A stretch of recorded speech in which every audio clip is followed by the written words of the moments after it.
Polite inquiries, Bellerive, definitely day 2.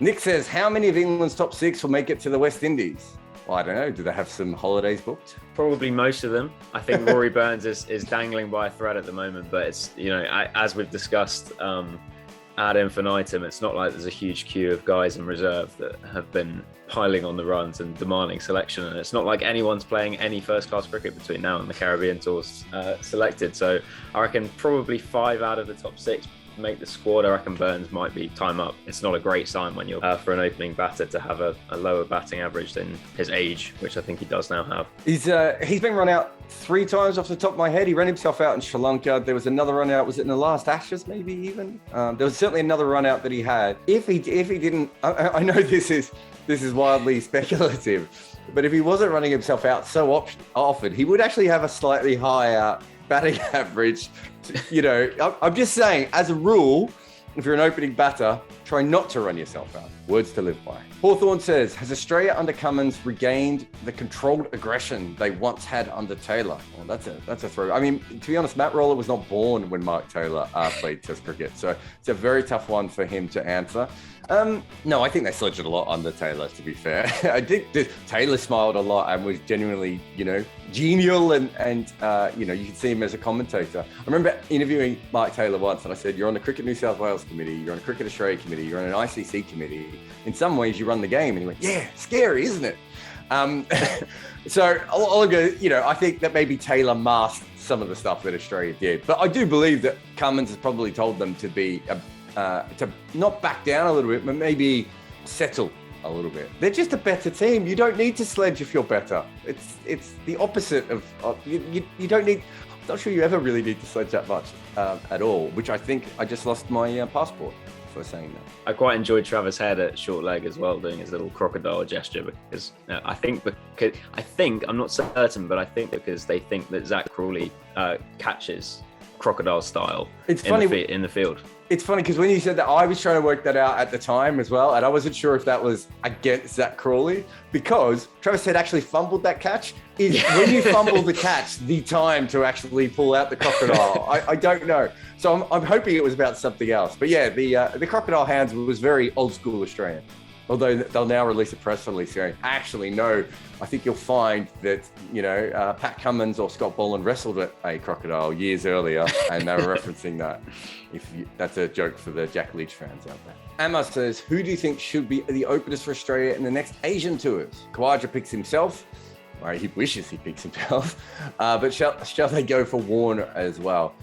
They may not want left-handers facing up to Ashwin in Asia. I think that's very, very fair. But there's no way Warner isn't going. And I would say that the fact that they use Khawaja in Australia to open means that they're probably thinking he'll go ahead and open in Asia as well. Yeah, he had that brilliant tour of the UAE, didn't he? Which was still in sort of relatively recent memory, I think 2 or 3 years ago now, where he looked a much improved player against spin. I think he swept and reverse swept all day long against Yasir Shah. So, would expect he would probably be the first choice as it stands, but I suppose Pekowski can enter back into the conversation at some point as well, but wait and see how his health is first. Yeah, definitely. Aman says, should Sam Billings take over from Jos Buttler as England's test keeper? I think we talked about this the other day, where he must be 4th on the depth chart, isn't he? I mean, he's talking himself up. I just saw him do a press conference talking about his credentials, not even a press conference, just talking to BT, I think, but talking about his, credentials, I'm captain of a county and all this sort of stuff. Like, he's doing everything right, but he also went out hooking, when realistically the ball was still nipping around. It's not the idea. There's a lot of guys who went out today, caught down the leg side. If you take those and the run out away from it, it was mostly the seam bowling that was the biggest problem. To go out hooking in that particular situation is not good. Yeah, it is such a strange case at the moment where I think you can quite easily work out a universe in which Sam Billings is England's next test captain, where he gets maybe gets 50 odd in the second innings, keeps his spot as a batter or maybe even as a keeper in the Caribbean. Root clings on for another year. Billings takes over after doing a serviceable job and probably averages, 35 or something with the bat.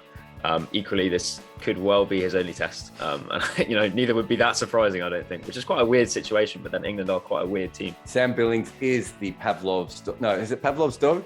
No, what's the other one? Schrodinger's cat. It's one of those two. No, it's not Pavlov's dog because he doesn't. He's got no saliva on his tongue. So he's Schrodinger's cat. He is both going to have he's going to have Tim Payne's career, and he's also going to have Graham Manu's career. And if you don't know who Graham Manu is, exactly. Addy says, which IPL team's bench do you see Root and Labuschagne sitting on? I mean, come on, mate. You're Mr. T20 these days. This is for you. I can see Andy Flower picking Root because I think Andy Flower's always liked Root. He worked with him in the 100. And he could pick him as like a matchup bowler, but I don't think he will. I think they'll probably both go unsold. I think IPL scouting is probably better than pick random test players and cross your fingers now.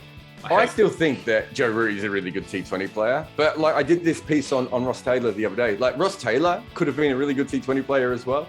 There's a certain point if you're not playing a lot of T20 that it's a bit of a risk. So to suddenly go in the IPL, I think it's huge. What about Labuschagne? Did he play any Blast? I can't even remember. He did okay. He played for Glamorgan and did okay, but Chennai, number 3, well, done. But, yeah, leg spinning all rounder. Sorted. So easy. We'll see you tomorrow. Maybe we might not see you the following day, but we'll certainly see you tomorrow. Thanks for watching ESPN on YouTube, and for more sports highlights and analysis, be sure to download the ESPN app, and for premium content plus live streaming, make sure to subscribe to ESPN Player.